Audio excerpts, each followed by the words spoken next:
Mark? What do I do with my hands? Yeah, what do I do? I don't even know. All right, so doing something a little different with this Polisher's Corner podcast.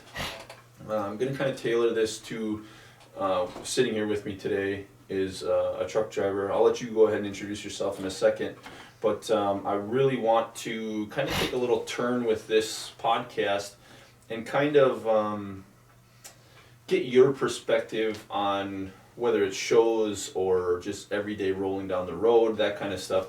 So I kind of want to get into that a little bit, but go ahead and introduce yourself. I'm Jason Justi. I live in Menominee Falls, Wisconsin. Leased a DSD transport in Denmark. Do a little flatbed Conestoga work and just doing the deal. So what got you, where did you start trucking? What got you into trucking? I was 7 years old. My dad bought his own truck at the time. It was, a 78 F model cab over Mac.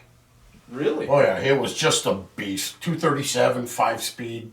My dad pulled the end up. I used to ride with him every day in the summer. Really? Yeah, I used to be his little peep show, kind of like, hey, look at the kid, he's sleeping in there, we're pulling belly dumps and stuff like that. And I just go in there and just love it. That's pretty cool. Yeah. This is so this part of the conversation is going to be interesting for me because I've never really asked you your backstory. Like you and I have been friends for, I don't know, what, the better part of 5 years now? Yeah, about 5 years, years, 5-6 years. And I've never really asked you these questions, like what got you into trucking. So your dad was a truck driver. Yes. How old was he when you were that age? Oh, let me see, I was 7, so Dad was 32. 32? Yep. Okay, so he was young in the industry. Had he been driving his whole life? He used to be in produce, like in the docks. Okay. And one time when he hauled mail, the guy's like, hey, we need truck drivers. Who wants to get their CDL? And my dad's like, sure. Really? I want to do something different. Well, that's kind of cool. So my dad's 70 now. Yeah. And he actually, it's funny, he actually got his chauffeur's license. Back in the day, he did it with a 3/4 ton Ford 1977 Ford pickup and a 24-foot fifth wheel. That's what it was back then. Yep. You know, it's not the big 48 and 53 footers we have now. He took it with a camper and a pickup. That's literally it. Oh, yeah. That's literally it. And it's so weird how the world's grown into this. I mean, population wasn't what it was back then either that it is now. So it's kind of cool to see how all that's transitioned. But I love talking to old truck drivers. Oh, it's fun. Dennis Hilliker is one of my all-time favorites. He is full of knowledge, which I'm sure your father is as well. But talking to these older truck drivers about just what they've seen change in their lifetime and the difference in trucks and all the other stuff, I really enjoy talking. Oh, to it's old fun. guys. It's absolutely fun. If I see an old guy with an antique truck at a show, I always try to go and chit chat with him because that's what I enjoy. I enjoy the older trucks. I don't necessarily, I'll look at their truck because I can see it's cool. Right. But I just enjoy more listening to the old school stories. Me too. I'm just an old school kind of guy when it comes to that. They're a whole different level of people. Like they come from a different era. They have a different level of respect for the industry. Yes. And they're brutally honest. Yeah, they're dead honest. They do not sugarcoat it. No. And that, honestly, I appreciate that. Like, I'd much rather people are dead honest with you. Me as well. The conversation always goes so much easier if we're not either trying to sugarcoat it. I don't like people blowing smoke up my backside. Yeah, me too. I don't like that. Yeah, I'd rather you just be dead honest, get it done and over with. Even if you hate me, get it done and over with. Yeah. So much easier. Trust me, I'm not the world's greatest liked person sometimes because I got my own sense of humor. I'm a little off the wall, goofy. Yeah, but that's me. That's me. That's you to a T. And I don't feel like you should ever have to change who you are for somebody else. I refuse to. Yeah, it ain't worth it. No. So 7 years old, started off in a Mac. Yep. And fast forward to. Well, we'll jump back if you don't mind real quick. Sure. I always had a knack for trucks. Sure. My dad was obviously, like I said, into trucks. Yeah. My grandparents used to live in Sioux Falls, South Dakota. Okay. And we go out there 2-3 weeks of summer, hang out with Grandma and Grandpa. Okay. Well, they lived right on the main drag of Sioux Falls, right across from Wrenchler's.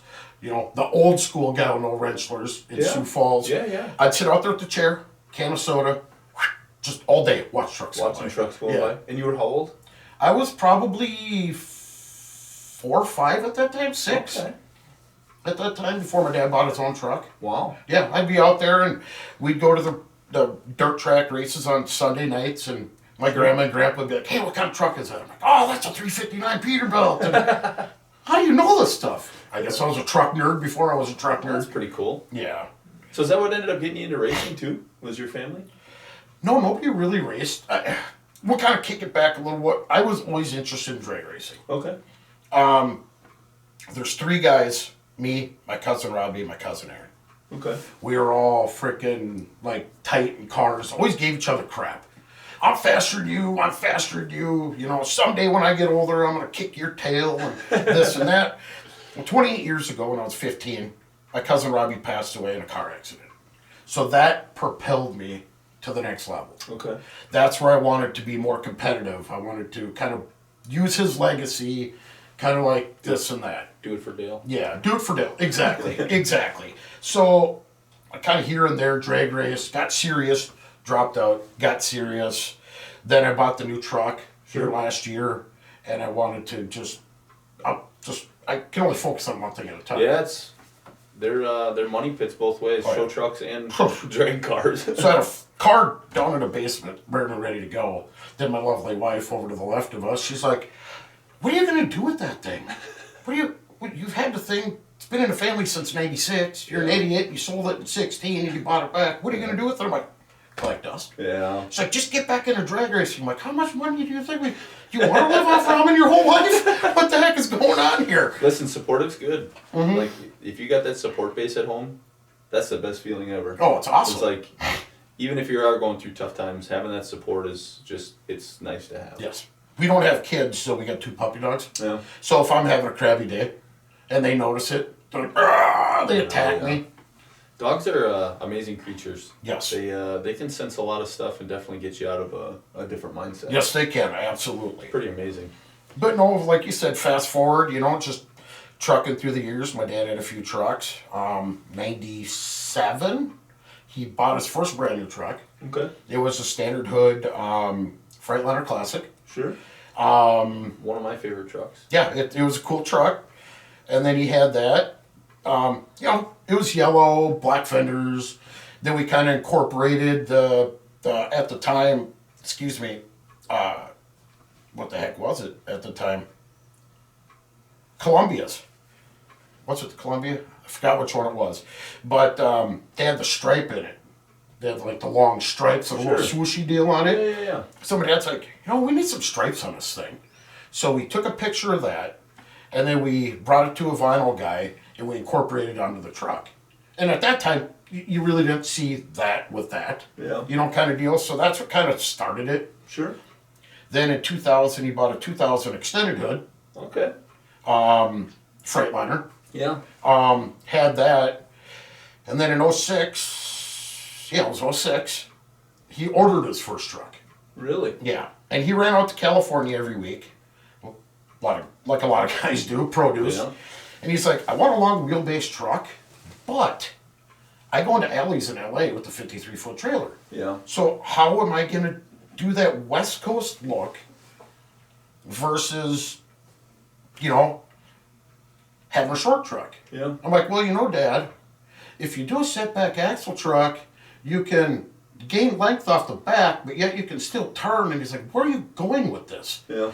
And at that time, he did a 630 Volvo. Sure. So it was pearl white, ultraviolet, purple pearl fenders and side skirts. Nice. Purple frame, singles, Really? 565 Cummins. So he's getting good fuel mileage too. The old man has got a heavy foot. He's got a heavy foot. The opportunity was there. Yep, the opportunity He didn't definitely take was it, there. but it No, was he was, so that was only 245 wheelbase, but there's still 7 feet from the back of the sleeper to the front of the reefer unit. Yeah. So he let me kind of do that. He's like, that's you pick out the colors, this and that. Nice. So I'm like, okay. So is that what you started in? I didn't start, I kind of started in that. Yeah. And then he wanted me to buy my own truck. Yeah. So in 2008, he did a 268 wheelbase 386. That was Baffin Blue, truck and frame. Okay. This and that, drop visor, whatever. Then I took over payments on that from him. Okay. And that was back in 08, 09, Okay. which was Right the when the- wrong time to do it. Right when the economy took a trash. Mm-hmm. Yeah, that was perfect timing. Yeah, well, yeah, it was wonderful. It was so wonderful. I'll be honest, I lost the truck. Yeah. Yeah, I lost the truck. I'm not going to sugarcoat it. I did everything I what? could. You don't have to feel bad about that. Like, I see it happen all the time. Mm-hmm. Like, the market tanked. It wasn't a great time to purchase a truck. Prices were high. And, I've talked about it with a number of people now. The market's high still now. Or the pricing of the truck market is still high. Yes, it is. And the market's kind of taken a turn here for not exactly the better. And the pricing really still hasn't come back to equilibrium yet. No. And sooner or later, I just don't know how long this is sustainable. These trucks at $300,000 and then guys mortgaging $100,000 in chrome and stainless, and the rates not being there. The load board's gone to crap. Unless you're working with a good company right now that's got dedicated freight or making good money on freight, like, it's sink or swim right now. Oh, that's why I got to thank Don, heavyweight champion of the world, Wood. Keeps us busy.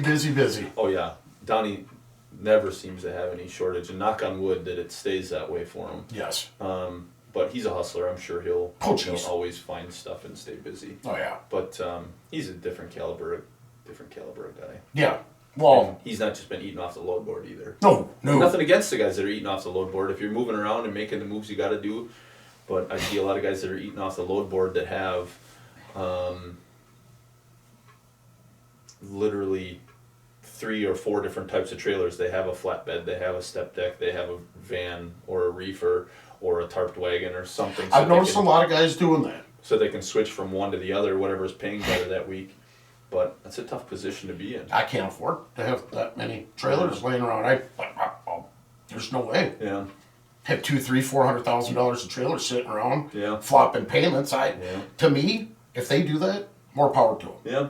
But For some guys it works. I can't justify having payments on a trailer that may sit there for 2-3 months. Yeah.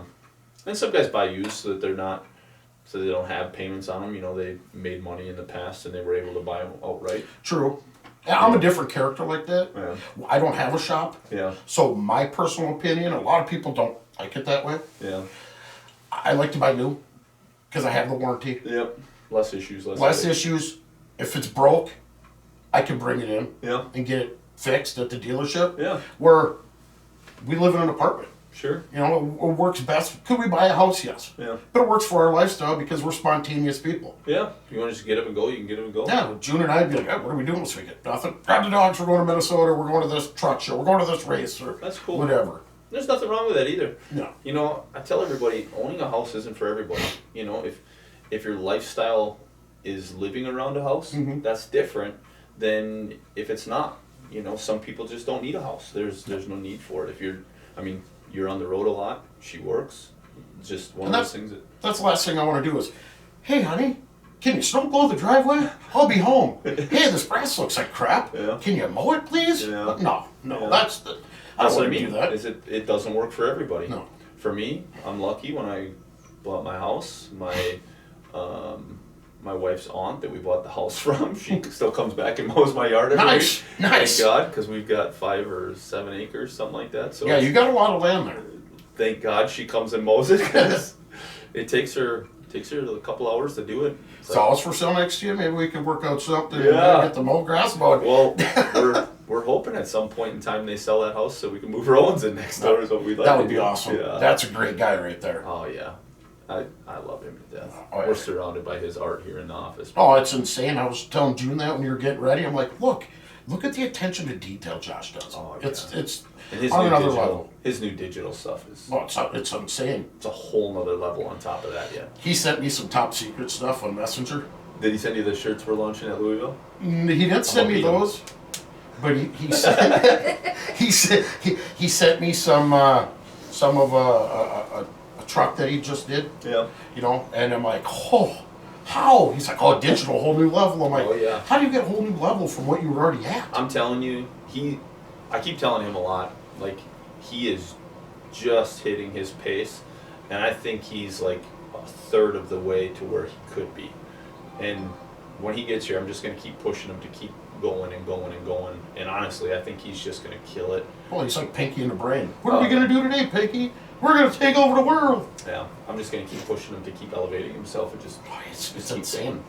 He's actually when he's got time, he's doing a little something for me. Yeah. To see what my visions are for the next step of the truck. Renderings. Yep, renderings. See what it's going to be. I'm really pushing for him to get into renderings because I think there's a big I don't want to say a big market for that, but there's a market for that in the trucking that isn't being currently filled. That there are some guys doing renderings, but not like Josh does. He's actually drawing them out and making them happen and putting it together. It's not clip art from a bunch of other trucks that you're making it work. And it's cool that Don used the stripes that they had talked about at the At Mayberry, right? At Mayberry in the cabin, because I think that motivated him to understand that his work could be on other people's trucks, and I think he's just going to hunker down and make it happen. So it'd be cool to see where that heads. But back to the subject at hand. So you had lost your truck. Lost my truck. During the downturn of 08-09. Then I kind of went in a downward spiral. Okay. As I like to call it, I became an alcoholic for a month and a half. Sure. I drank and drank and drank, and Jude's like, "What are you doing? Yeah. You don't drink." Yeah. I'm like, I hate the world, and I did everything I could. Yeah. So I just bucked up and found a place to go work for, and I'd like to say you're the only person I've ever heard had that happen to him. But honestly, 08-09 was a rough time. Oh, it was rough. I watched a lot of guys, I mean, as sad as it is, I watched people go as far as killing themselves. Like, it was terrible. It was a bad time in trucking. And I watched guys blow through their retirement, trying to save their truck during the rough times. They were hauling loads for less than they were making. Yeah, when the truck was breaking down, they were using their nest egg to keep themselves afloat. Like, 08-09 was some rough times. I mean, I said it in the documentary I did with Fifey that I did a lot of polishing cheap and for free, just hoping people would stick with me during those times. I remember that. It was some tough times. The industry was different. Was not a great place in 08-09. Like, it just wasn't good. I was making between $400 and $600 less a month than what my bills were. Yeah. It's like, how are we going to do this? That's what I mean. Is I know a lot of guys that were going backwards and just pulling money out of their 401k or pulling money out of their nest eggs just to keep themselves afloat, hoping that the economy was going to turn back up. And I said, honestly, most of those guys probably would have done better if they had just parked their trucks and gone and worked for somebody. Yes. But it was a pride thing for a lot of guys. Yes. A lot of guys didn't want to lose that, well, it's my truck, I can do what I want, when I want kind of stuff. But yet they were still working super hard to try and keep themselves afloat, and they were just dying. Oh yeah, it was insane. And then I worked for a couple places that, kind of, how am I trying to say this? A guy I worked for, he's passed away now, Bob Jasperson. Okay. JJ's Trucking out of Minnetonka, Minnesota. Yeah. Beautiful dump trucks. Yeah. Just like most of the guys. Yeah. They cut our teeth on driving dump truck. Yeah. So I was the type of guy where it's a work truck. That's all it is. I don't care if it's clean. Sure. I'm here to make money. Yeah. This and that. So he had a guy leave him, and there was a quad axle dump truck. I'm like, Bob, what do I got to do to get that truck? He goes, man, I just sold it. Really? I'm like, oh, gee, just my luck. He goes, but I will tell you this. You keep the truck clean, you keep it polished, and actually wear gloves when you haul asphalt instead of having marks everywhere of diesel and asphalt. Sure. He goes, I'll buy you a new quad axle next year. Really? Yeah, I'll buy you a new quad axle. Wow. So I'm like, ooh, game on. And then it just changed from there. Truck was always clean, it was always polished, the inside was great. And flash forward to the next year, that winter, he's like, oh, by the way, I got that quad axle on order for you. Really? I'm like, man, you held your word. He's like, so did you. Yeah. So there are a lot of good people out there yet that are still doing really well for not just the industry, but for the people that work for them. Mm-hmm. There still are a lot of good companies out there, and I see a lot of guys that are investing in their current employees and future employees, making sure they got nice rides. I don't even care if it's arrows, like newer arrows and stuff. You know me. I love arrows. Yeah, I do too, for what it's worth. I know a lot of guys are going to hate me saying this, but it's the way of the future. Like, hoods are going to go away. Yes. The government is just going to keep ramming aerodynamics and fuel efficiency right up our hoo-has. Like, we don't really have a choice in the matter. Eventually, it's going to change. The hoods are going to disappear. And they're already starting. Yeah, I know they are. They're already starting. And honestly, the new ones don't look that bad. I know a lot of guys are really bashing on this new Pete, what is it, the 589? The 580. What I think is funny, I'm glad you brought that up. Still has a hood? It's still got a hood. The cab is wider. It's Yeah. a 567, 579 cab. Yeah. All these guys are complaining. It's a plastic truck.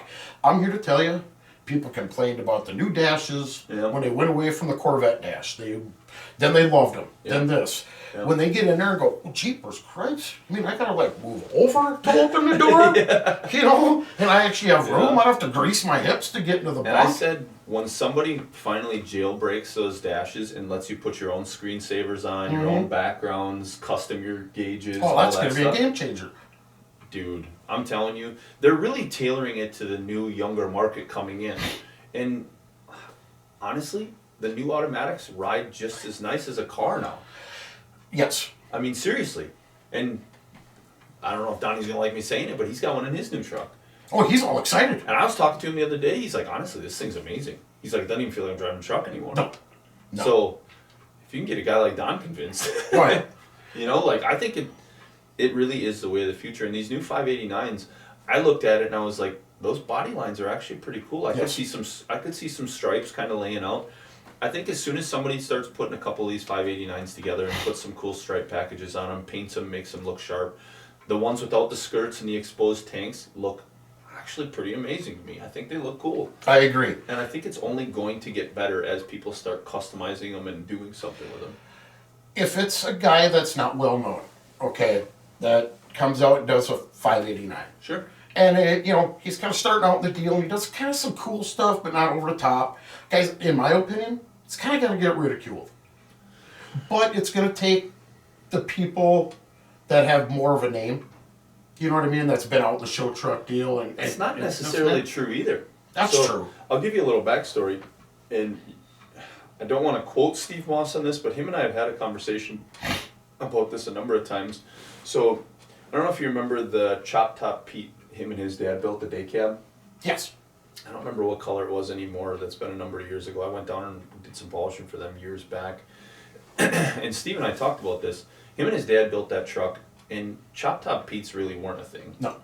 And him and his dad were pretty well known. Jack and Steve were pretty well known.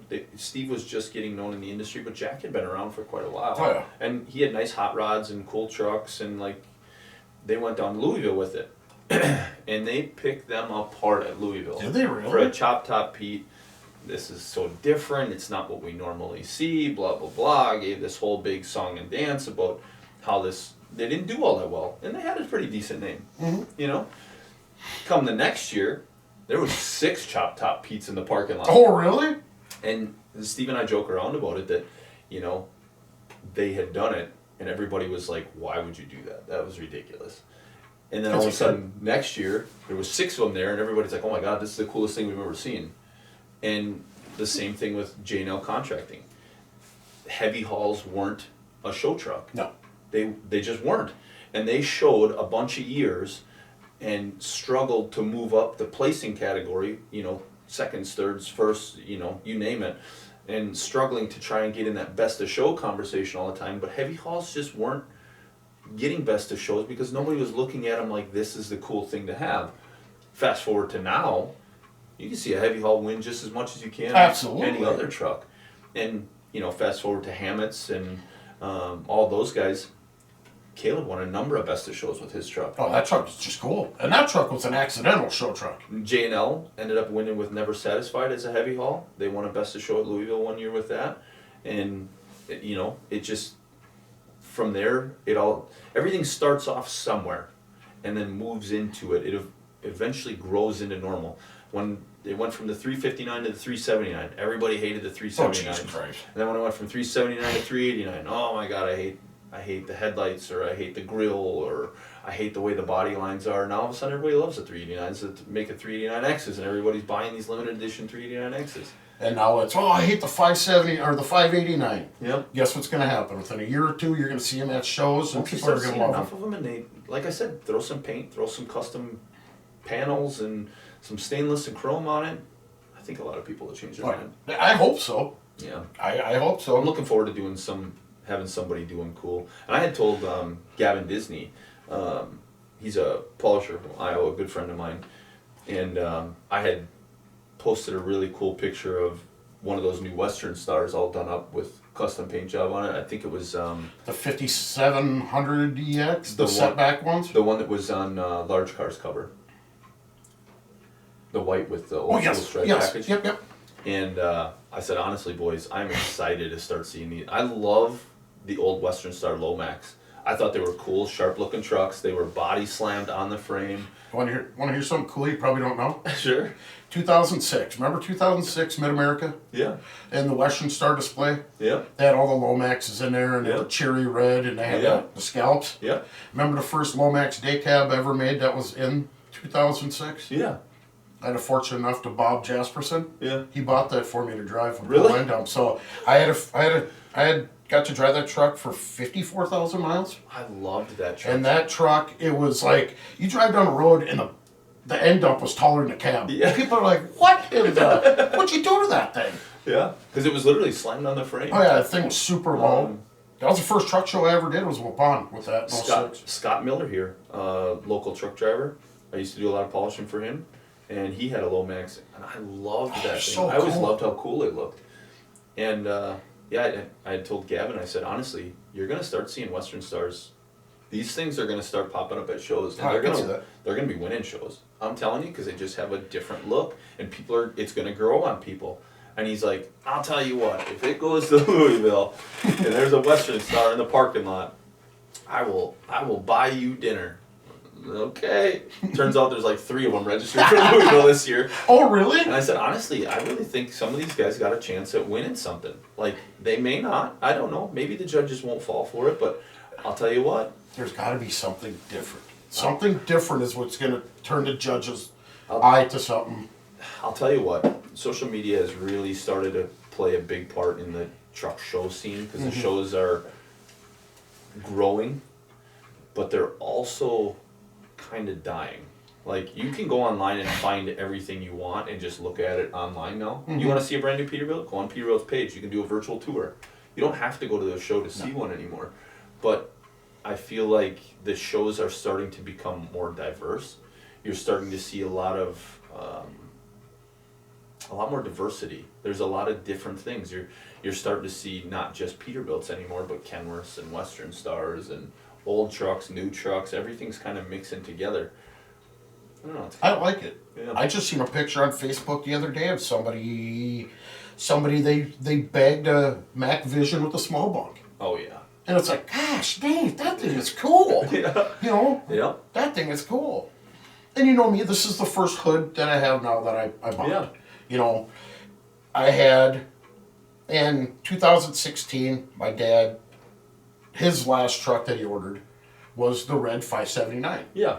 And he's like, I want a 550 Cummins, 18 speed, 336 rears, rest is up to you. Yeah. I'm like, oh, this again?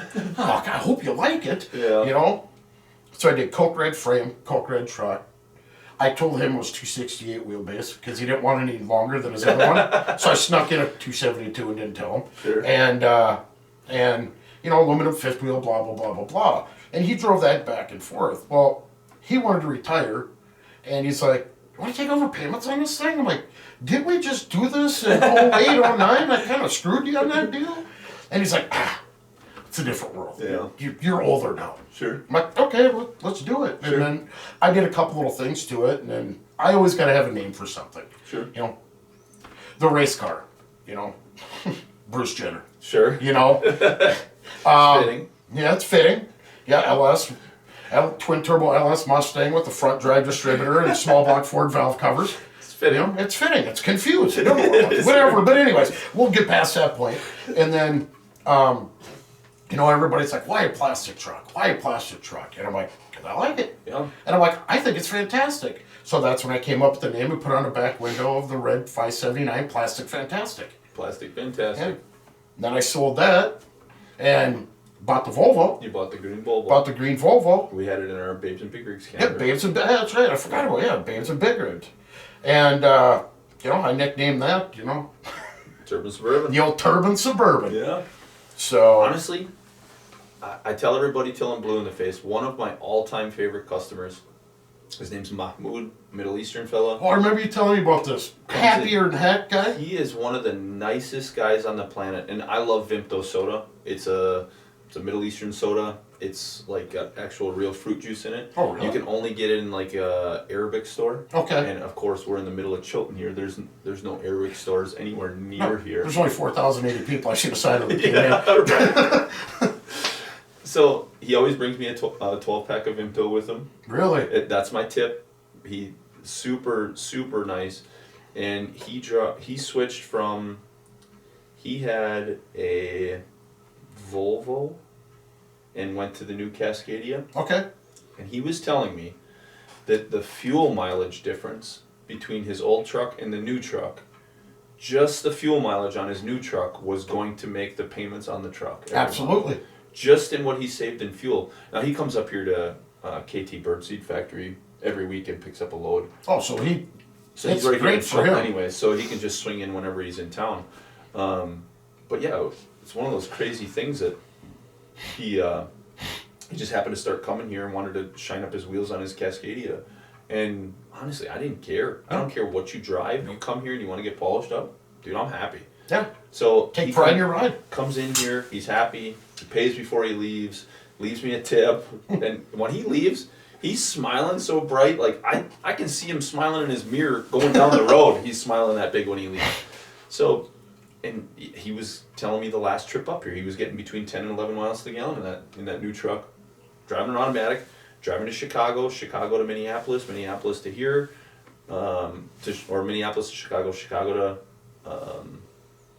Chilton here, KT, and then back, just running Wow. the normal road, and once in a while going over to Detroit and coming back.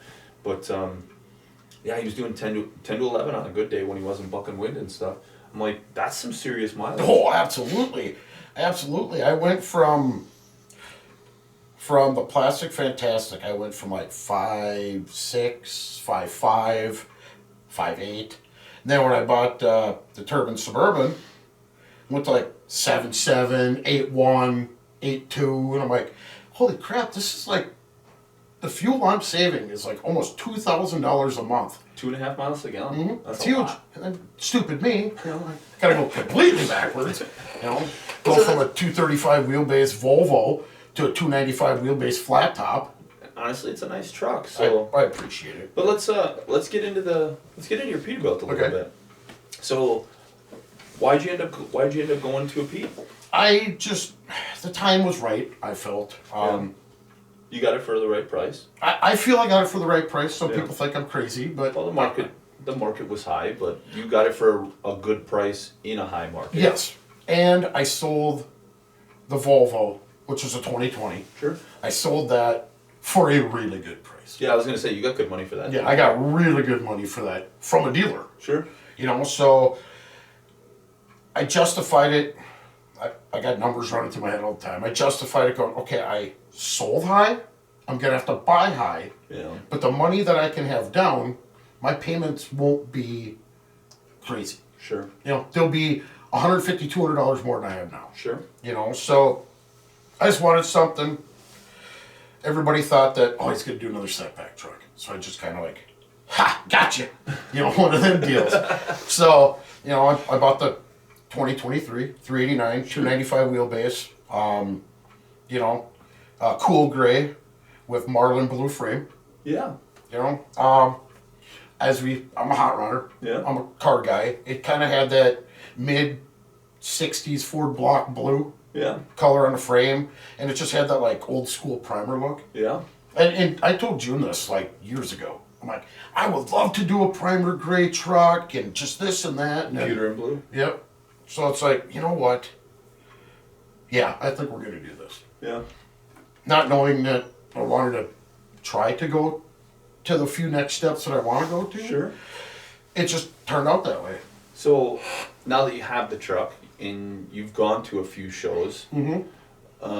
and now you're trying to make some modifications as you go along to kind of set yourself apart. what is it that you've noticed so far that sets some trucks apart and other trucks, they just kind of get caught in the crowd? I'll use mine for example. I'll use mine. Mine, I feel, everybody thinks their truck looks great. You know what I mean? One of them deals. Mine, if you see my truck, I have a bad problem with having side profile trucks. Sure. To where it all comes together in a side profile. Sure. So you look at my truck, like the Mayberry show,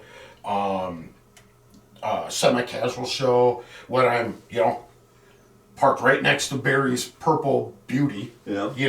Kind of washes out. Yeah. It like gets lost. It's like, their truck sits low, bright. Of course, it's Chad Leeds, and they put together crazy awesome stuff. They Anyways, build cool stuff. And it just kind of got lost. Sure. I was pulling a matching spread axle stainless wagon at the time, and it's like I got to do something. I got to do something to pull the truck in, so just that light color doesn't get washed out. Yeah. That's when you and I started talking a little more on that stuff. Yeah. That I got to bring some color to the front. Yeah. To kind of have it more eye appeal. Yeah. Honestly, that's just something I've noticed, like, I like simple and plain. Like, a simple stripe, it doesn't got to be anything loud and crazy, but just simple, subtle things that kind of flow and everything kind of makes sense. That's what I love. Me too. And not everybody likes that. Some guys really like that super loud, lots of stripes, lots of graphics, that kind of stuff. And to each their own. It's just, I notice that a lot of the loud stuff doesn't typically do crazy well unless it's crazy More to your limited mileage side. and well done. Yes. It has to be done to perfection if you're going to be crazy and loud. I see, and I've noticed that at the bigger shows. Yeah. Louisville, Yeah. Super Bowl. It's you got Don, Yeah. Mr. Attention to Detail, Yeah. like you'd not believe. Yeah. My opinion, the underdogs that nobody really thinks about, but if there wasn't a mix-up and they got the wrong class last year, Sands. Oh. Sands by far.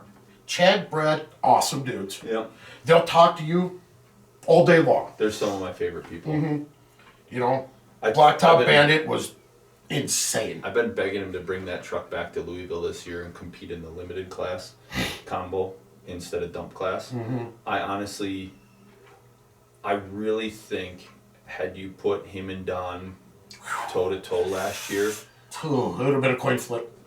honestly, that thing is so much detail, and I love it. I've done a lot of work for Chad over the years, and we had actually been over there and done a bunch of polishing on that trailer. Okay. And I had seen that thing, I want to say 4, maybe 5 years before it actually released because COVID and all this. That truck right? had so many issues. It was ready to go to Louisville the COVID year, and then COVID canceled.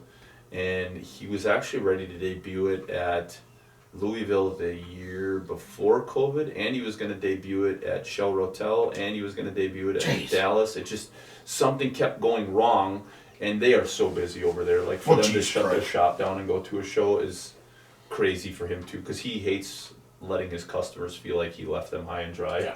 So he really struggles with that as well. But no, honestly, him and his wife are two of the greatest people. Oh, they're awesome. But They're just super nice. I think when you get to that level of detail that he had in that truck and trailer, and Don has in his truck and trailer, and I'll even throw Billy Rethwich in the conversation with his truck. Yes. Like, you start getting to that level of detail, and the judging always comes down to nickel and dimes. Like, even as far as to say Troy Massey with Tri-State or Mitchell Bottomley with Big Daddy. I would have loved to see their score sheets to see how close it was nickels and dimes. they were. What I suppose you see. I always ask my guys to see their score sheets after the show. I always tell people, like, don't throw a fit, don't be pissy, just always ask for your score sheets, because when you get your score sheets, you can learn a lot about the judging process and see. It gives you an outside perspective. When you look at your truck all day, every day, you see your truck for what you see it. But you don't understand how the judges see it until you start looking at score sheets and understand what they were looking at. See, and that's why I was asking you these questions Yeah. and this and that, because that's the stuff I don't know yet. So I hear a lot, especially last year after Louisville, we hear a lot of the Evan Riggs' shows, blah, blah, blah. It's absolutely impossible to rig a show like Louisville. It's impossible to rig it. I'm one of the smallest vendors. They would not rig it for me to win. Like, that is the most silly thing I've ever heard. But I will tell you, last year it rained 7 times. Oh, geez, Cripes, that's all it did. The day before Rags down. I can tell you how many guys were like, you know what, it's going to rain all day, I'm just going to go sit in the bar and party. And how many of the guys in the parking lot just left. My crew and I, along with Don, Tri-State, Mitchell's crew, Gansky's, all those guys, anybody that we worked with, when it stopped raining, we were drying them off. Why? Because the parking lot's dusty. And every time it rained, if you leave it to dry, by tomorrow morning, you now have mud to get rid of. Oh, jeez. So on a truck, you just spent weeks getting ready for yeah, it. and you can't wax it in the morning and get it done right. So like Donnie's, we ceramic sealed his truck at least 7 times. Jeez. And then we were watching the weather the night before Rags down, and I'm like, boys, the rain's going to stop at 4 a.m. We need to go home now at 10, or it was 11, I think. I'm like, we need to go home, go to bed, everybody gets showered up, and then tomorrow morning, I'm getting up at 4 and we're going in. Like, as many of you guys that will come with me, we're going in at 5 a.m. And we literally were there at 4:30 in the morning, started wiping on trucks. Tri-State showed up right after, Donnie showed up right after, and we had almost everybody wiped down when everybody started showing up. Wow. Like, we wanted to make sure that our guys were on point. And they were, holy moly, were they ever. And you don't notice that stuff until you start getting your score sheets, and it's like, what did the judges see? They saw the mud rings. Like, when you open your hood, they saw the mud rings on the tops of your hoods, and you don't learn that stuff until you start asking, what did the judge see that truck was better than that truck? And luckily, I've had some times where I've had 2 guys in the same class, and one took a best of show and one took a second or a third, and I compared the score sheets and I was like, oh, okay. So they were looking at the flow of this truck, where the truck matched the trailer. And I had this conversation with Mitchell last year. Big Daddy is arguably one of the cooler trucks in the industry as well. Yes. It's got a lot No of attention to detail, but when you start nickel and diming it, the bumper on the trailer doesn't match the bumper on the truck. The T-bar, there's no T-bar on the trailer to match the truck, and a lot of the smaller things like that your flow, your theme, your pattern doesn't follow through. The truck follows from front to back. It all matches the same, but as soon as you get into the trailer, it just gets lost. Yes, it does. The trailer just looks like it was added on so that you could be in that class, whereas it needs to be a part of the whole thing. Is it a cool combo? Absolutely. Honestly, one of the coolest combos out there. My opinion again, I love Mitchell. Great guy. Yeah. Awesome, great guy. So Yeah. I'm not saying anything negative, because I would love to have a truck like that. Yeah. You know? I'd But, love to have that sitting out in front of my shop every day so people can see it. well, I'd love to bump the heck out of that audio just to chill. But like you said, in no disrespect, it looks like the trailer, it's my opinion. Again, I need to stress my opinion. Sure. Because what we're talking about is all about opinion. Yeah. The trailer, bottom of the trailer matches the truck. Yeah. The stainless and the black top and bottom rail, a lot like my truck, washes out the rest of the detail It gets on lost. the tractor. It gets lost, yeah.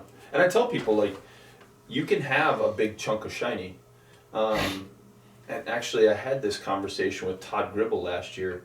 He said, you know, I don't Great get guy. it. He goes, I am a second place truck a lot. What is it that I'm losing? And I'm like, honestly, his son polishes that trailer and it's perfect. Oh, jeez Like, that Christ. trailer is immaculate. Looks like it got chrome dipped. But at the same time, you have got a blue truck with a little bit of shine. There's some wheels and the grill, little stuff like that. And then all of a sudden you've got this giant shiny thing behind it. Now, if that was a blue painted tank, I think it may be a different conversation. But with that said, you catch the right judge on the right day, it may be a best of show truck. And this year, we're going to be doing some work with Todd. He completely redid the truck again. Jeez and Christ.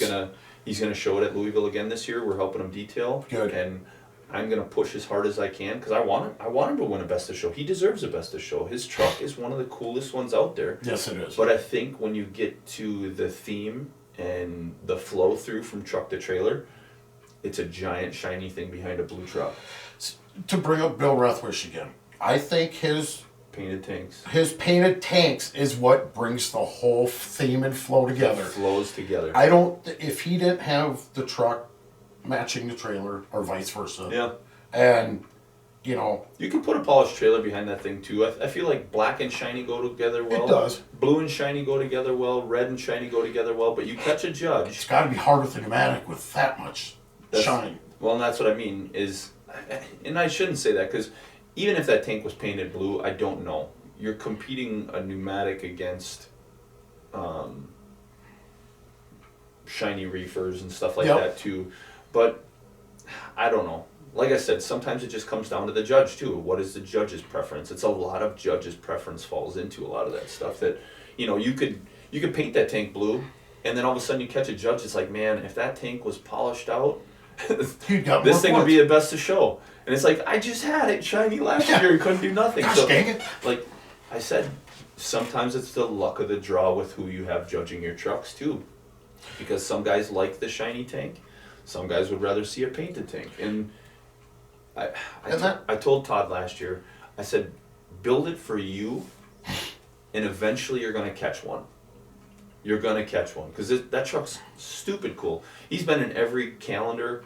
We put him in the Mayberry calendar as a bobtail just because I think a lot of people don't pay attention to the truck because the trailer's so cool.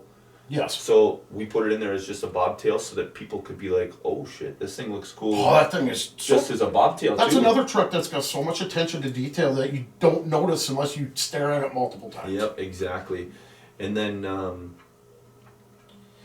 yeah, And that's kind of where I want to push myself to. yeah, Not a griddle truck, 'cause that thing's just, it's a whole nother level. it's a whole different level. Yeah, But that's why I text you every once in a while, probably get sick of it, going, no, Evan, here's what I'm thinking, what do you think? Because I respect your opinion because Yeah. you've seen it. I asked Don the same questions, Yeah. and that's why... you're one of the good ones. You're not just calling me to chew time. Like, you're calling me because, we both relate on a lot of different things. And, there's respect there. There's a difference. But I get people that call me just to waste my time. No, I don't. You're so busy. I don't want to do that. Just like every once in a while, I'll just randomly driving down the road, grab my phone, and text you some ghetto tune line, and you send me back like the other week. You send me back the YouTube video of Oh, it, yeah. and boom, done. One of them deals. But Yeah. that's why I asked you guys, and I got a lot of thanks, and I got to thank Jonathan Island Yeah. and Pat Island. Yeah. I learned a lot from those They guys. built a lot of cool trucks. I over worked the for years. Jonathan for 5 years. I seen him build several trucks. Yeah. Asked them a ton of questions. Yep. And they taught me a lot. Taught me about, this area they look at, and that area they look at, and flow, and theme, and... And a lot of times you'll get your score sheets and you'll be like, this doesn't make sense. Because sometimes it just doesn't. Sometimes somebody else's eye doesn't see what you've been looking at forever. I So guess like, that. even when we detail, like, we'll work on Don's truck for an hour and a half, 2 hours, get it as close as we can. Mm-hmm. We'll move on to Tri-State. We'll do their trucks, hour and a half, 2 hours. And then we'll move on to Gansky's, or we'll move on to... Kind of refresh your Sam. thoughts, your eyes, this Yeah, and because that. if you sit and stare at the same truck, like for you guys it sucks because you sit and stare at it every day, all day while you're driving down the road thinking about what you can do with it. But like when you stare at a truck for 2 hours, I tell you we get detail blind. Like you feel like, have I wiped this spot already? Have I not wiped that spot already? And then it's like, all right, we need to go to another truck. We go to another truck and it's like, oh God, you get a fresh start again. And you start and you work your way around.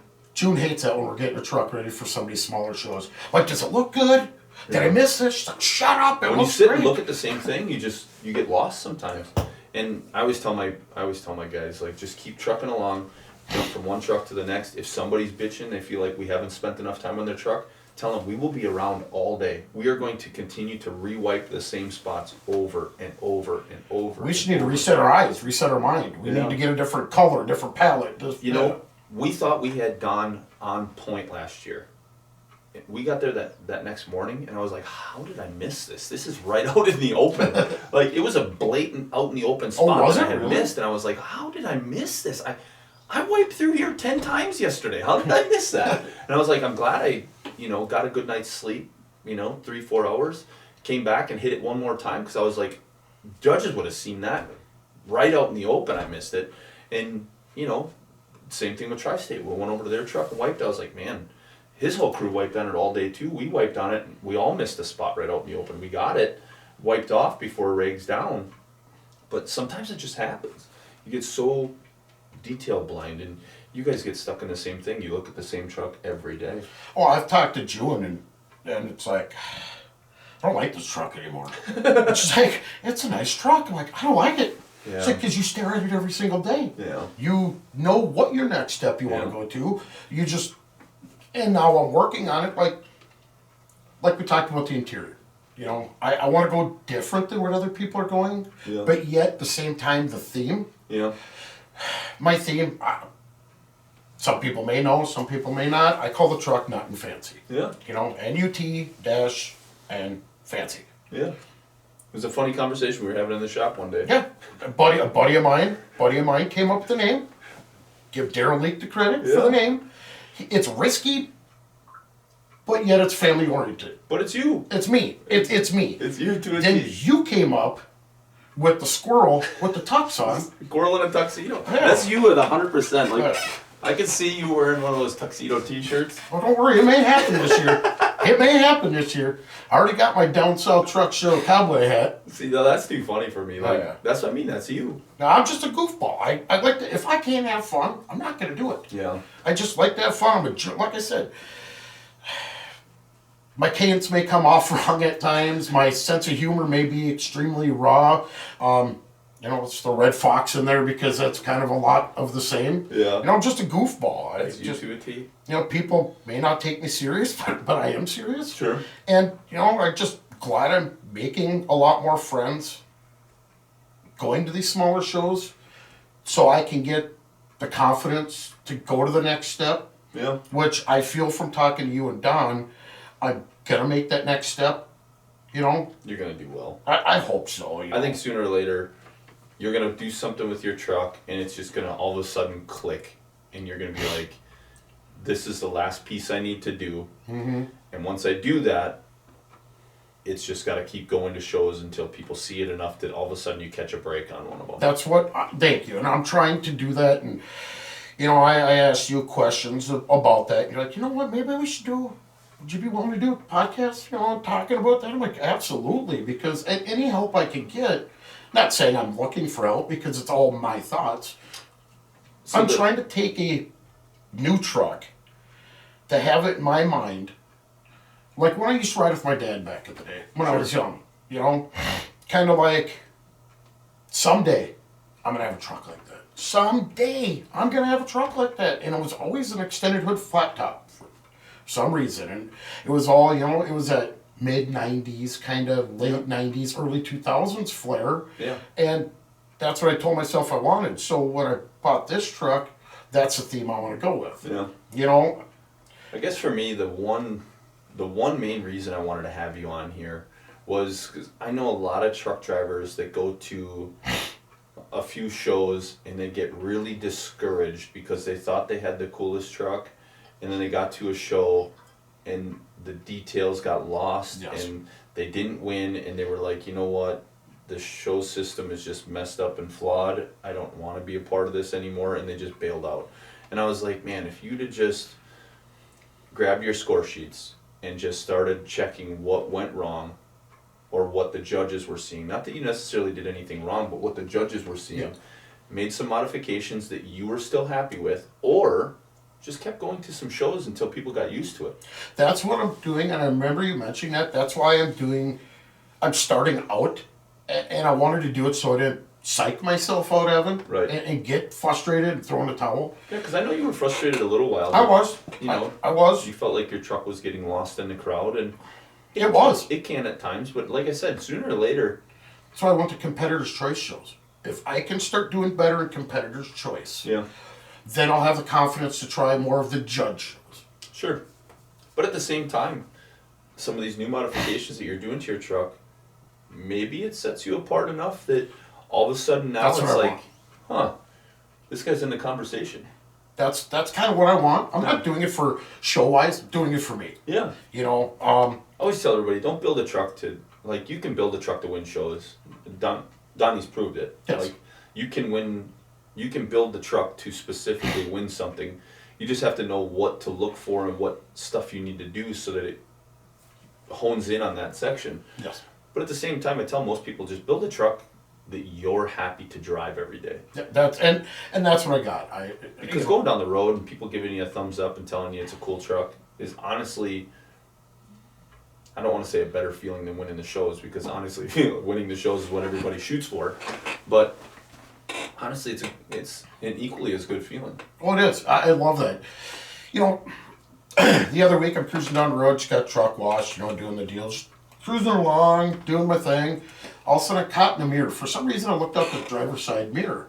And there's a couple guys in a pickup pulling a car trailer. And they ready to pass me, slowed down. And I see the guy doing that and he's ha ha ha laughing. Then they speed up, come up next to me, honk the horn, or give me thumbs up, pointing to the back. And I'm like, they got squirrel Caught back the there. squirrel. They got the squirrel, okay. Thanks again, Flannel Phillip. Your work is amazing. That's I awesome. appreciate that. You know, that thing turned out good. For a very short time, for when you and the crew were heading down to Large Cars and Guitars. Yeah, we were headed down to Tony And Justice's show. And you had the live feed on. Mm-hmm. And it kind of got brought up there. Well, I was here a few days before getting polished. Yeah. Then we talked even more. And then you were over by Phillips that weekend, yeah, I think. and Philip hopped on there, and you're like, Philip, you should do a squirrel on the back. And he's like, okay. Later on that night, he's like, what do you think? I'm like, we're doing that. Yeah. We're doing that. That's cool. I'm glad it all worked out, and honestly, it turned out really cool. Oh, it did. Just the little steps. I pound the miles on a truck a year. Yeah. You know, you asked me one time how many miles you got on it. You're like, what?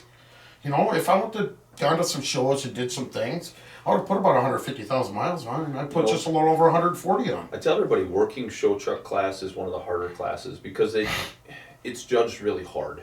It really is judged hard. And I can tell you over the years, so many of the guys were repainting fenders and, you know, driving the wheels off the truck and then blowing the truck apart a week before the show or 2 weeks before the show.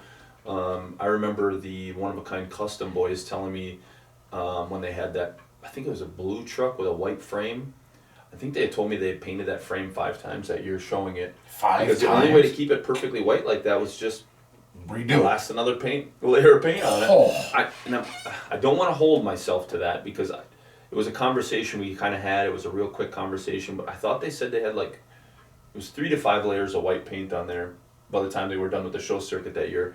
But that truck looked amazing. I loved the white frame. White frame used to be a thing on the East Coast, and they brought it back, and they showed and did really well at shows that year with that blue and white truck, and just had a ton of detail, was built for it.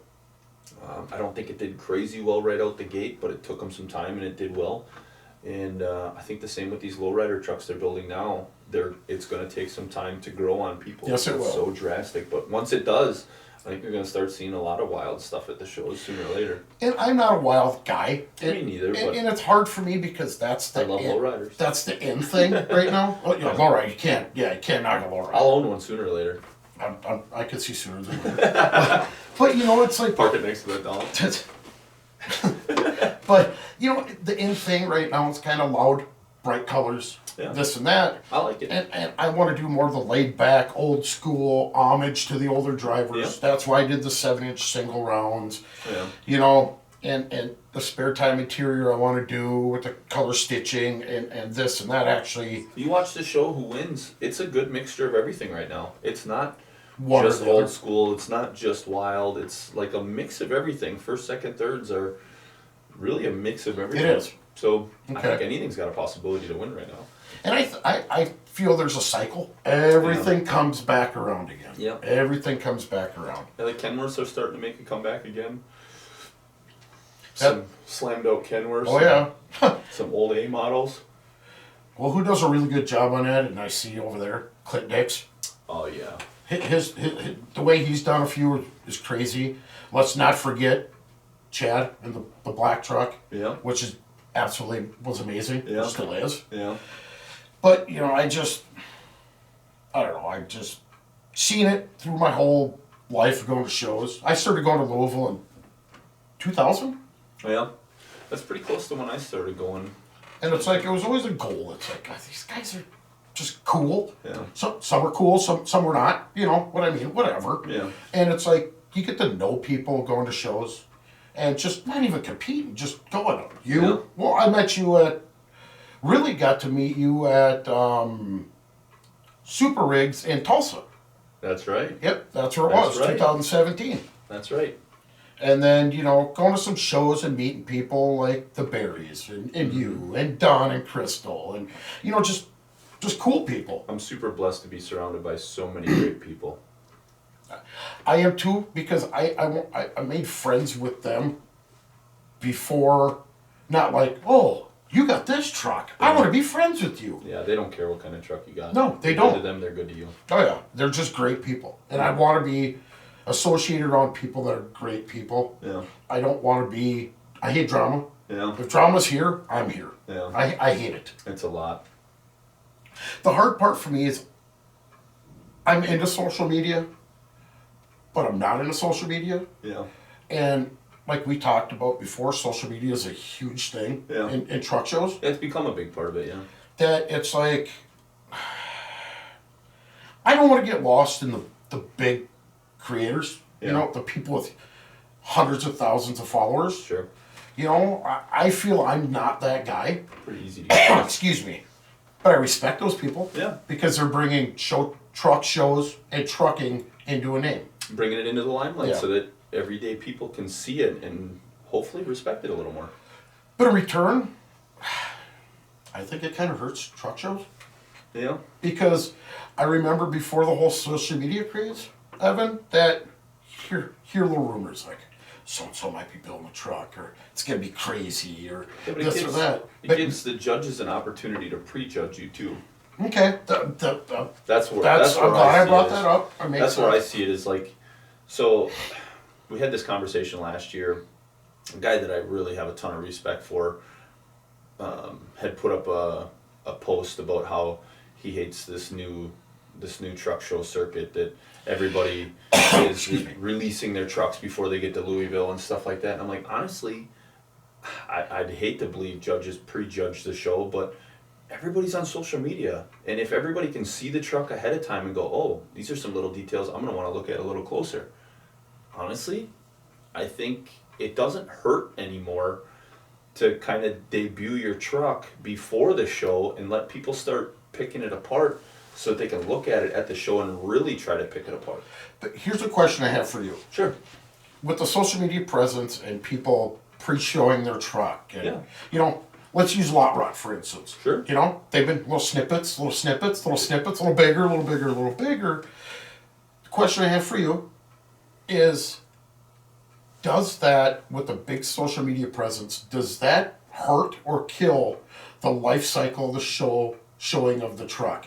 Because now it's plastered everywhere and people are going to get sick of seeing it everywhere. I don't think that's the case anymore. Just because everybody's so into social media, I don't feel like you can dry it out anymore. Okay. And we've been kind of trying to pay pretty close attention to that because I'll use Ken and Barb Fisher for an example.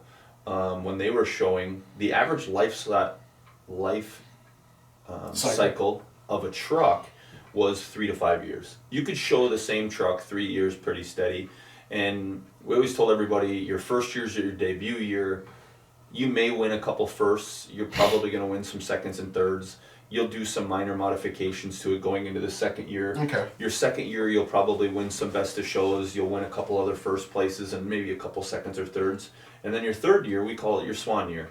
Like, it's the last year the truck's going to do really well. A lot of people are getting used to seeing it. You're going to have to do something pretty drastic for them to go, oh, I never noticed this before. Okay. But you'll probably still win some best of shows or first places. But it's like, all right, now we're getting to the point of we've seen it. Other people have copied some of the stuff out of it. We've seen other trucks with it. It's not as cool anymore. And it's like some people, Ken and Barb, made enough modifications to get 5 years on the show circuit with their truck. They put a big bunk on it after, Okay. and just kept showing it, and they were still Doing placing in that conversation because they clean really well. So they were always super spot on clean, but they were always in that first to third category. They were always mentioned, they were always in the conversation, and they managed to pull off 5 years. Now we've been paying pretty close attention to it now to see if that life cycle is faster. Okay. Like, do people get sick of it faster because they've seen it so much, and some of these trucks go to so many shows, whereas before, most people couldn't afford to do more than 5 or 6 shows in a year because it's an expense. Oh, geez, Christ, I did, what, 3 or 4 last year? Just to shut down for a week. Oh, or geez, Christ. 2 weeks for Louisville if you're going to properly clean and get everything ready. Yeah, get your wheels redone and Yeah. go there, get a load that might not pay the greatest because you need to get to the show and Yep, then or spend drive 3 to days. a show without a load or whatever, Yeah. just to get there. Like a lot of that stuff adds up, and then having a week off, plus your hotels, plus your food, plus everything else. It's like Oh, June and I know June's over there shaking her head. Hotels? Oh yeah. that adds up fast. Oh yes, it does. You know, so No, I'm interested to see what the new life cycle is now that trucks have a lot more visibility and they have better marketing, and a lot of the people that are marketing are bigger marketers. yes. So I'm interested to see, how long Mitchell's Big Daddy stays relevant, or how long Lot Rot will stay relevant. I don't think they're ever not going to be relevant. I think they're going to be pivotal trucks that people are like, this did something different. Because Lot Rot, I'm telling you, it's It's nuts. where it was when I seen it at Mayberry to where it is now. Dude, they've Night and day. completely changed that thing. Like, I don't even want to know what they've got stuck into that thing, but it's made a transformation. And Well, I see Steven putting up TikTok videos and it's like, jeepers Christ. yeah, there's a ton of chrome on that thing. I hope it all flows together as well as it looks in the pictures, because I'm really hoping they do well. They deserve a They a do. big win here sooner or later. Troy, no offense. No offense. If you're watching this, They don't listen to this. No. Nobody listens to this. You told me. Troy, Bocephus is awesome. I love It is, Josephus. but I think Lot Rot is going to, I don't want to say push, but I think it's going to take over where Bocephus was. I think some minor modifications to Bocephus, it could be a best of show truck at a lot of shows too. Just some minor modifications. It wouldn't take a lot to make that a best of show truck, and they could probably turn that truck for 3 years. Well, I know what they could do to change the whole thing, and Yeah. if they put like I know several people are doing it, put like a retro bunk on it. Just Yeah. change it to that. I think they could leave it a day cab and still do well. They just Oh, need it to looks make- awesome. It's just some minor modifications. I don't want to give everybody the secrets, but No, we've, we've had this conversation with Troy that I still think that truck could be a best of show because it's an eye catcher, and a lot of people want to come see it. It's and got a they're- presence. They're really good at marketing too. That helps, and I think the truck could still do really well in other shows moving forward. But just some small modifications, and like I said, you may never know too. You might just catch a judge on a good day that's like, I love red trucks, and today's mentioned your day that before. Today's your day without changing anything. That's so true. sometimes you just catch a break, but I don't know. Another question I need to ask you, or I'd like to ask you, sure. is, and I know you mentioned it to me, and that's the reason why I'm doing the steps that I am. If a guy wants to get into it, is it better to blow your wad all at first? And not saying you can afford it, Yeah. but like me, I can only afford so much. Yeah. So I wanted to show the truck last year, go to these shows and hang out, get to know people, see where I stand in comments, Sure. but then the next year do something else, because you and I have talked in private conversations Yeah. to do a bigger step to get the truck noticed, then a bigger step and this So- and that. I always tell people, Am I going in the right direction, or for other people that might be in the same predicament watching and listening? if you have the money and you're not going to hurt yourself to do everything you want to do right out the gate, just do it. Okay. Do it and get it over with. If you don't have the money to do it all right up front and mortgage out 100, 150,000 to get the truck built to where you want it right out the gate, what I tell people is tiptoe into it. Start off with where you're comfortable with the truck. Okay. Get it set where you want.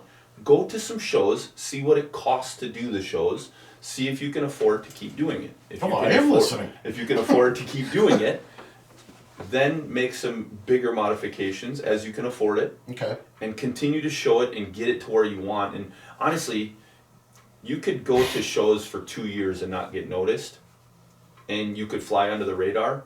And all of a sudden, by the time you've made all the modifications you want to show it where you're happy to show it, by the time you get it built to where you want, all of a sudden everybody's like, where did this truck come from? Okay. Dude, I've been showing the same truck for 2 years and nobody noticed it, but now all of a sudden it's getting noticed, and you can win best of shows and first places, second places for another 3 years. You could extend the life period of Well, that. you just hit the by- nail on the head. Exactly. I was going to try to slide into that during this conversation. Yeah. That if you kind of sneak up on it, a guy that doesn't have a big bankroll, they could extend the Yeah. life cycle of a truck that he wants to show. I've seen a lot of guys that didn't have money come in and win best of shows. It's not just about who can spend the most amount of money. It has to make sense. Like, it has to all flow. Attention to detail, It flow. all has to flow and it all has to make sense. And simple trucks can win. They have to be done right. It just has to be done right. So you could extend the life of a truck just by not ramming it in everybody's face those first 2 years, and just making your subtle changes and going to the shows. And then by the time you get it where you want, then you hit the shows and you start pushing and marketing hard and see where it goes. Well, I have a lot of help, and I cannot forget to thank these people enough. I'm sorry Yeah. for just segueing into this. No, you're good. Jim McClure and Panelite. Yeah, You guys are awesome. I love Jim. Jim is a great guy. Panelite's one of our big sponsors for our golf voting. They're good people. Oh, yeah. Thank you for what you've helped me with on the truck and helped my vision. Yeah. A lot of people are like, why don't you just go to drop panels and do icon lights? I'm like, that's not the style I'm going with. Yeah. Yeah, well, why don't you do clear lights? That's not the style I'm going with. Yeah. Back in the day, what was a clear light? Yeah. You know, and Jim helped me with my vision. And my cowl panel deals, they laser etched out, nothing fancy. Yeah. And that's one of the things I'm going to backlight that this year. So when I'm driving down the road at night or at a show, Sure. nothing fancy pops out of there. That'd be cool. And thank you, Jim. I cannot leave them guys out. 'cause Little they stuff help me like out. that just all of a sudden gonna set you apart. Yes. But I don't know. I just wanted to ask you these questions, kind of on the, I shouldn't say outside looking in. yeah, and it's stuff I wanted to get out there for. If there's truckers listening to this, I honestly don't know how many people listen to this. Yeah. But to the people that are listening to it, I was hoping this information is the kind of stuff we would end up talking about, because I want people to not get discouraged and stick with it. Because I've seen some really cool trucks hit the show circuit, and they didn't win a couple times, and they were like, yeah, never mind, this isn't for me. And I was like, dude, if you just stuck it out a couple more years, all of a sudden you'd have caught some, you know. I go back to Caleb Hammett, the first year he went to Louisville. I think he took second or third his first year, and then won back to back to back best of shows Oh, after Jesus that. Christ, yeah. I mean, And like I said, Caleb's stuff truck is a complete mistake on being a show truck. yeah, honestly, He just wanted to build a cool truck. he wanted a cool truck, and he was working the wheels off of that thing, and it wasn't a best of show the first year, but we pushed really hard to get it a best of show. Oh, you guys did a every time great after job. that. And he won national championships in Dallas, and you know they built Sense. They built a couple other cool trucks, and just it's unbelievable. And I'm glad when I brought that up and you're like, hey, yeah, let's do it. Because maybe there's a lot of guys like me out there that just don't want to try it, don't want to do it, Yeah. don't want to, or afraid of I'm not good whatever. enough. But you know what I mean? Everybody sees the social media presence. You know, you got some big social media presence out there with some crazy trucks. Yeah. I mean, just attention to detail and just nuts. Yeah. Okay? Maybe there's guys out there like myself that maybe have been around it, seen them at shows, never really brought their truck, Yeah. but just thinking, what are the steps? What Yeah. could I do? And me getting more into it, I'm going to say start out, go to I should say smaller shows, because I went to some big shows, Yeah. but non-judge shows, like Competitor's Choice, People's Choice, this Yeah. and that. Go have fun, meet people, because there are some really cool people out there Oh, yeah. that you can actually turn into friends and BS with when you see them at truck shows. Oh yeah, and even if you see them outside of truck shows, they're going to be. They're awesome. You know, if I broke down in any one of the states in this country, I have somebody I could call to come help me out. Oh, I can see that. You know, Hello, hey. and I may not even do work for some of those people. Like, they may have just been people I met at the shows and complimented them on their truck. Like, people I've never done work for and probably never will do work for. I've created lifelong friendships with some of these people. Oh yeah. I mean, I'll probably never be their polisher, and I'm still really good friends with them. And some of the people I talk to on a regular basis are people I've never done work for. It's weird. They have a polisher they like. I don't pressure anybody to use me. I couldn't care. If they like their guy, I'm happy. Yeah. But they're still my friends. And I like that this is what the industry can do. Yeah, I totally agree. I met some really great people. People that I kind of want to always meet. Mm-hmm. Never had a chance to really. Yeah. But I got to meet them. And Sometimes you meet somebody and it's a letdown. yes, Like, I've definitely been there. But we've talked about that. Most of them you've met, you're like, wow, you are an amazing person. Absolutely. And I hate to keep bringing it up. I always looked up to, being I'm from Minnesota originally. Yeah. Okay. Wisconsin has always had a presence of, for some reason, I don't know what, of some crazy trucks. All we got to do all winter is build trucks. That's true. We're all stuck inside, and that's all we want to do. And I looked up to Chad Berry. Yeah. Always looked up to Chad. Yeah. Chad, I'm not kissing your butt here. I'm not. Well, you should. Yeah. But I always looked up to Chad Leeson because you go to shows, they're not stuck up by any means. They'll talk to anybody. They're just great people. If they win a trophy, they're thankful. If they don't, they're happy. Exactly. So I looked up to Chad going, man, them guys have had some amazing trucks. Got to be friends with Chad and Lisa. Yeah. And I'm great to call them friends. Yeah. Just like Don and Crystal. Mm-hmm. Talked to him at several shows this year. Yeah. Lo and behold, now look what happened. I'm leased onto him. Leased onto him driving for him. It's great. Yeah. You meet some great people, and it's not about going out there, throwing it out there, shaking your wine, so to speak. Yeah. It's to me, I like going to the shows because it's networking, connections. Yeah. Maybe an opportunity could pop up here, maybe it could. You never know. I'm just glad you wanted to do this because there's, just to let people know, don't get discouraged. Because I did a few times. That. We talked about that. Yeah. I looked at a person I've named a few times during this conversation. I said, I got 25 grand right now. Yeah. I'll drain my bank account. What are we going to do? And he's like, Jason, settle down. Yeah. Relax. Yeah. Relax. You're fine. Yeah. You don't need to throw everything you got at it right now. Don't break yourself. Just this and that. I'm like, I'm washed out in the crowd. Yeah. I don't want to win first. Thinking to myself, it's not about winning a trophy, this and that, but it's like, I thought I could do better. Yeah. He's like, just relax, and you told It's me coming. the same thing. It's coming. I appreciate that. It's just a matter of time. You're going to catch the right judge on the right day, and they're gonna see your vision and go, whoa. I think with the stuff that is going to be done by the 75 show, Yeah. I think that it'll finally take its shape and the direction I want to go. Yeah. Then when I do the interior, I think that's It'll all going start coming together. That's when it's really going to start coming together. Yeah. I'm not doing any crazy special interior. I'm doing Sure. one of the options Spare Times Fab's got. I don't want to say right now, Sure. but you know what it is. Yeah. And the colors I'm going with, and that's kind of my deal. So when the stuff we're doing now, sitting low, the right paint in the right spots, you open the door, the whole thing will have the old school feel. Right. That's my goal. And I dig it. I think your passion, your drive, and where you're headed is a good direction. And like I said, I think you're going to catch the right judge on the right day, somewhere down the road, and you're going to catch a break, and you're going to get one. I just gotta have enough testicular fortitude to go to a judge show.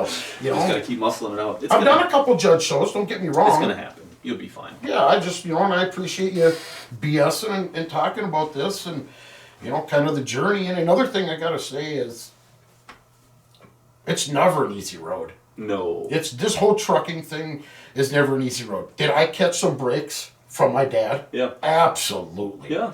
If I can be where I'm at now, which is comfortable, Yeah.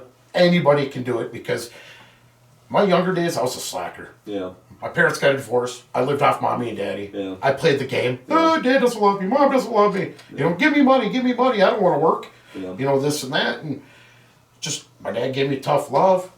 And ever since I was 23 to 45, it's been go, go, go. But I just don't want to see anybody get discouraged.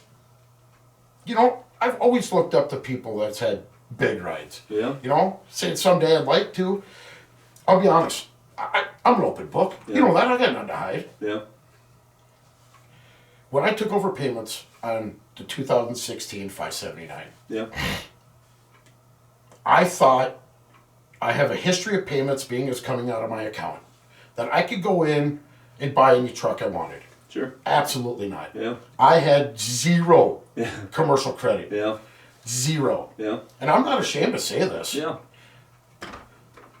The Turbo Suburban, that was from Lone Mount Leasing. Yeah. That was a Lone Mount Leasing truck. I got 10 miles up the road, hit a Volvo dealer, pulled them frickin' mud flaps off that said Lone Mount Leasing, put Volvo flaps on there. Yeah. I had to do that to get commercial financing. Listen, everybody's got to start somewhere. And everybody's like, well, why in the heck did you get rid of Plastic Fantastic and now you're in a Volvo and this and that and whatever. It I'm was a like, business move. it was a business move. Yeah. It was, and I had to do that to get the commercial credit. Yeah. So I obviously didn't miss any payments for 23 months. I had that truck. Yeah. Called up my finance company I'm with now. Said, here's what I got down. They're like, what's your credit? How long you been doing it? I said, here's my credit. I got 0 late payments.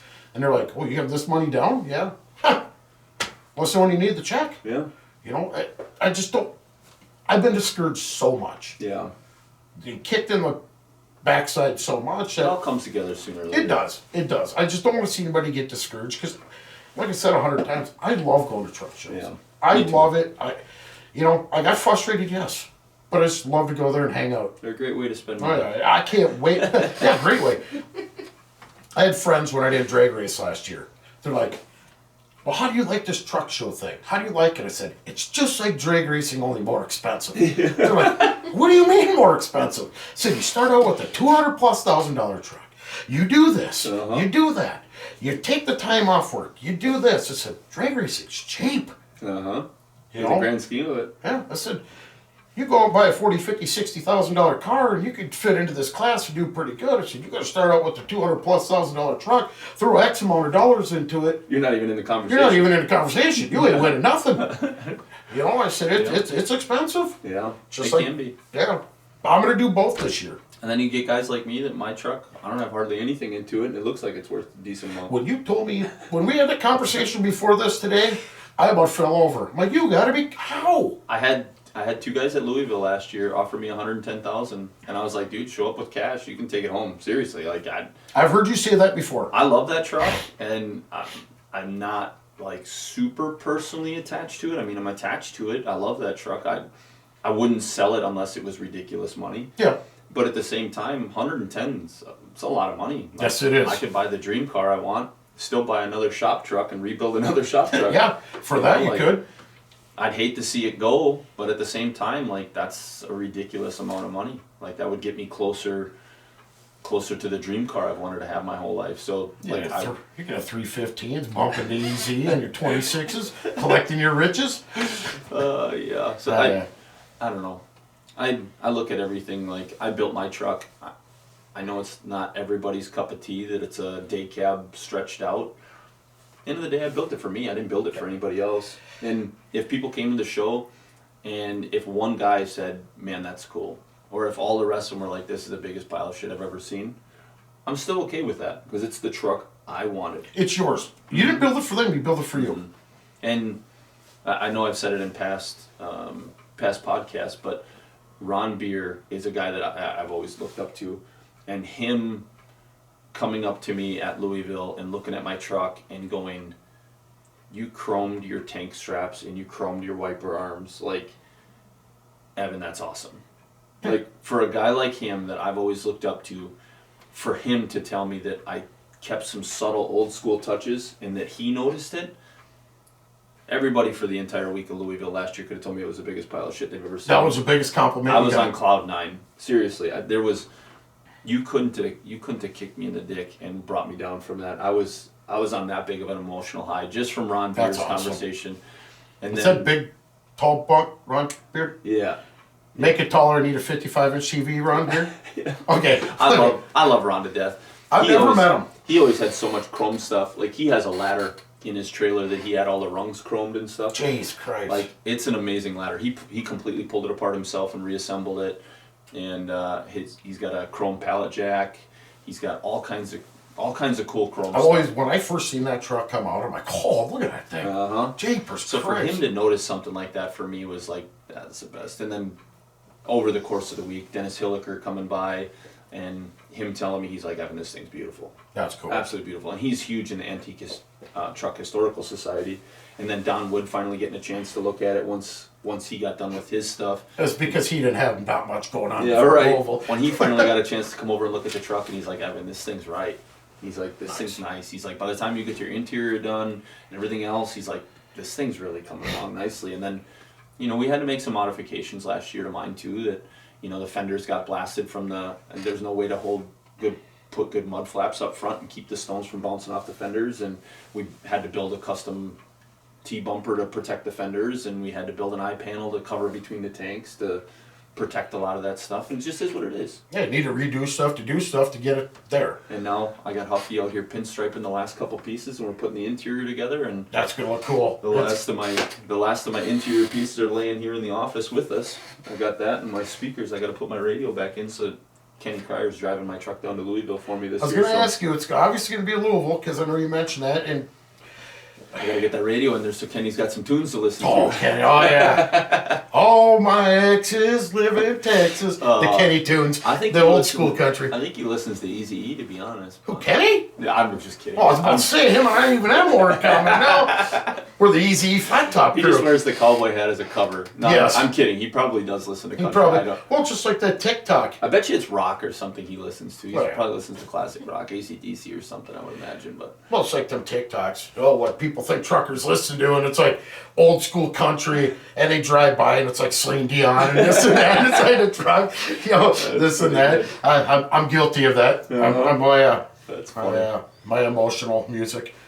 But all right, well, I want to thank I you for doing this. I hope it was a decent podcast. I hope I think didn't it's sound good. like a goof. I just No. touched on stuff that could help obviously myself out and other people. I just think I tell everybody, I put my YouTube videos out and the podcasts out because I'm not looking to help everybody. If it does, cool.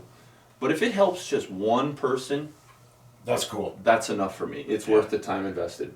Like, all I want is just to help one person and I'm good, But if it doesn't help anybody, the information's still out there and somebody has access to it, it may help somebody down the road, and that's the part that matters. But I want to thank you for doing this. Oh, I appreciate it, Evan. And one more quick thing. Sure. If anybody, or not anybody, not if, but people that are listening to this, then they're thinking about getting into trucking, or they have a truck. It may not necessarily be a truck that could be a show quality truck, or it's a truck. It's a truck. And you go to a truck show, don't be afraid to walk up to somebody and start shooting a breeze. Yeah, 100%. Don't. I was guilty of that in the past. Yeah. Just go up and start shooting a breeze, because you would not believe that, to me, is more of a thrill than possibly winning a trophy. Yeah. Just people asking you about your truck. And, someday, like out in your shop, that'd be the ultimate goal. There's only 12 people that get that a year. Yeah. A 10-4. I'm not saying 10-4 itself, but something like that. Yeah. That would be like the cream of the crop. Yeah, you'd be surprised. There's a lot of guys just kept going to shows and all of a sudden caught a break. All of a sudden now you're on the cover of a magazine, or you're in the Shell Rotel calendar, or whatever it may be. You just got to keep going and plugging along, and sooner or later you're going to catch a break. I was in Shell Rotella for September of 18 Yep. with somebody else's truck. Yep. My ultimate goal someday, Is to get in with your own. get in with my own. So I could say I did it with my truck. Even for me, like, now that I have my own truck that's calendar-ish Awesome. worthy, I'm hoping Shell Rotel comes somewhere local that I can take my truck sometime and try to get in. Like, Oh, it'd be I think awesome. it would be awesome to try and get in. I don't know if it's ever possible, because I it's think not it a is. workable truck, but it is workable. I just don't work it, but. You work it for your business. Yeah, for my business, we truck it around, but Yeah. it'd be awesome to get it into the calendar. I mean, it would be cool to be a part of that. I've always loved Shell Rotel. I love 10-4, large car. I love everybody. this industry is where I eat and sleep, and it's cool to be a part of it. Yeah, I'm a certified truck nerd. You know, I just like to sit back, listen, monitor, kind of check this out, look at this, and kind of go to the beat of my own drum. Yeah. And I'm glad to have guys like you and Don Yeah. that I could bounce stuff on. I made that Facebook post. It wasn't just for kissing butt. It was true that I can talk to you guys and I don't have to worry about hearing what I want to hear. I got enough people in my life too to keep me humble and keep me on my path. Been a few times where I got a little bit big-headed and my buddies stepped in and were like, hey, come on, let's get this back to And if I ever get to that point, yeah. please do that to me. Oh yeah, no, we would. Please, Sure. you know, pull me back. Go, hey, Mr. Big Head, pull back your husky feller. I feel like we got the right friend group that we'd stop each other before we got to that I point. think so. You know, I think so. that was years ago for me. I'm not the same person I was back then. I've definitely changed a lot over my years. I've grown. I'm not the guy out there talking shit anymore. I'm done with that. Stay I in my used to lane be and do that my way. thing. Stay in my lane, do my thing. There's a company out there with some really cool trucks, and it's none of the companies that I mentioned, Yeah. you know, but they got a lot of cool trucks, and I had a big mouth, Yeah. and I ran my mouth, Yeah. and I had a falling out with somebody that I respected, Yeah. and last year at Louisville, walked up to him and went, hey, it's been 5-6 years. Both of us both said some stupid stuff. Let's just squash this, Yeah. bury it. Honestly, And this person went, done, yeah. done. Yeah. I'll tell you what, that was a million pounds off my shoulders. It's a great feeling. Mm-hmm. I'll tell you, I've been trying to right a lot of the wrongs. You know, some of them can't be righted just because some people can just hold a grudge for the rest of their life. Yes. But at the same time, like, I just try to keep doing better, and I keep putting out good as long as I can, and the rest is just going to have to be what it is. Well, with where you started and to where you're at now, and I'm going to say to build what you have, and this is just me saying this to you, Yeah. what you built in the short-ish amount of time that you've been in it is spectacular. Yeah. It's nuts. 25 years this year. 25 already? I started in '98. Chucky Freund, he's down in Brothertown over here, smaller town than Chilton. He was my second or third customer. Gary Vanderslant, E&G Truck Repair down in Fond du Lac was my first customer I ever had. Wow. And it was because the truck wash had messed something up, and he had asked me if I'd come out to his shop and polish it, and I'm like, yeah, sure, why not? And Chucky Freund had reminded me the other day, he goes, you know, you were the first person to polish on my truck, and that was '98. I was like, damn, I thought I started in 2000, but it turned out it was '98 I did my first truck. 98. Yeah. Jeez. 98. Your hand's still got to be vibrating right now. Oh, yeah, knuckles hurt, shoulders hurt, Well, back hurts. That's right, we were at your party last year. You just turned 40. Yeah. So you were like, I was 16 when I started. geez, Christ. Yeah. This would be my 25th year this year. Getting dirty, chasing women. Yeah. Yeah. Oh, yeah. Yeah, then I met my wife, and that was the end of that. She shut that career down pretty quick. I'm not going to say nothing. I met her in '02. Oh, really? Oh, too? Yeah, '02. She was an 18-year-old senior, and I'm only like a year and a half older than her. Wow. And yeah, I met her senior year, and yeah, we got married in '05, and Wow. yeah.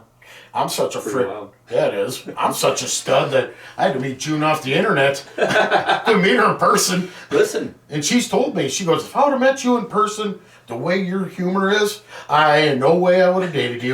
No way. I would have So you dated you. bamboozled her. Oh yeah. I didn't tell her what I looked like for a reason. Because Listen, it takes a certain person to love all this. And listen, now you guys are killing it. We're trying. Yeah. We were just talking last night on the way here. We at dinner, June? We were at dinner, weren't we? What?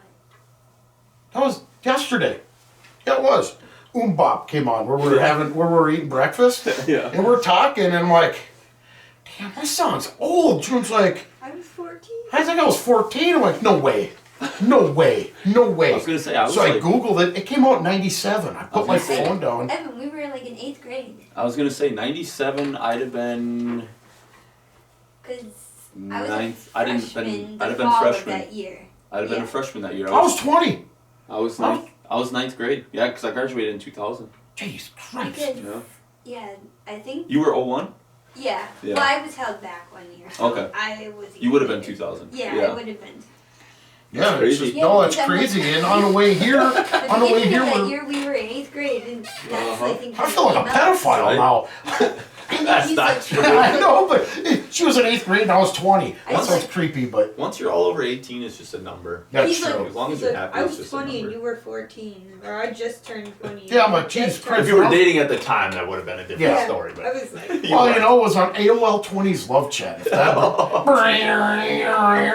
AOL 20's love chat, I seen 20-year-old female from Wisconsin. I'm like, yeah, 25-year-old male from Minnesota. And then she didn't say anything. I'm like, fine, don't talk to me then. I'm getting all salty. And she's like, well, I'm sorry. And I'm like, oh, she's got an attitude. I like this. The world's just such a different. I'm sorry, place I'm than it talking was. to somebody else, I Yeah. said. Yeah. It wasn't my devilish looks. It must have been my crazy fingertips or something. It's funny. Yep. After being together 20 years and married for 10, Yeah. we're here. And you know what? You guys are on a great path. We're trying. We're trying. Just trucking along, as the saying Good goes. trucking along. Well, cool. All right. I appreciate it, buddy. Always. for coming up. Oh, God. Appreciate I it. appreciate you having me here. We'll definitely have to do this again sometime. Definitely. I think after you get showing for a while, we can have a secondary conversation. Yeah, kind of the part 2 Yeah. of I was here, I now wanna I start- built it here. I want to start doing this with more guys. I'd like to do it with Don at some point in time. Oh, sit down Don would be a great one. with his perspective on life, and I think that'd be kind of cool too. But yeah, I appreciate you coming on No, on not a Sunday. problem. Hey, if Don does this, whatever you hear about Truck 109, it's not true. It's not true. It's not true.